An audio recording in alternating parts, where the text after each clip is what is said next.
ਇੱਥੇ ਇਧਰ ਆਓ ਅੱਗੇ ਨਾ ਖੜੋ ਮੋਟਰ ਤੁਸੀਂ ਫੜੋ ਫੜੋ ਚਮਚੇ ਜੀ ਜੀ ਜੀ ਬਸ ਬਸ ਬਸ ਬਸ ਬਸ ਜੀ ਬਸ ਦੇਖ ਕੇ ਭਲਾ ਮਹਿਸੂਸ ਕਰੋ ਭਲਾ ਯਾਦ ਰੱਖਦਾ ਜੇ ਥੱਲੇ ਹੱਥ ਕਰ ਰਹੇ ਹੋ ਥੱਲੇ ਕੱਪੜੇ ਤੇ ਨਾ ਗਿਰੇ ਕਤਰਾ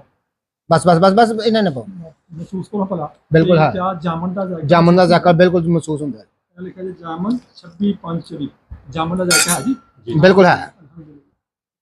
ਉਸ ਤੋਂ ਬਾਅਦ ਇਹ ਆ ਗਿਆ ਜੀ ਆਮ ਆਮ ਇਹ ਸ਼ਹਿਦ ਦਾ ਜ਼ਾਇਕਾ ਹੀ ਚੈੱਕ ਕਰ ਰਹੇ ਹਾਂ ਵਾਕਈ ਬਹੁਤ ਕਮਾਲ ਦਾ ਜ਼ਾਇਕਾ ਹੈ ਵਾਕਈ ਜਾਮਨ ਦਾ ਨਾਮ ਤੋਂ ਠੀਕ ਹੋਣਾ ਤੁਸੀਂ ਨਾਲ ਲਓ ਮੂੰਹ ਦੇ ਨਾਲ ਬਸ ਬਸ ਬਸ ਸਰ ਜ਼ਾਇਕਾ ਚੈੱਕ ਕਰਨਾ ਦੇਖੋ ਭਲਾ ਜਾਇਕਾ ਮਹਿਸੂਸ ਹੁੰਦਾ ਬਿਲਕੁਲ ਹੁੰਦਾ ਜੀ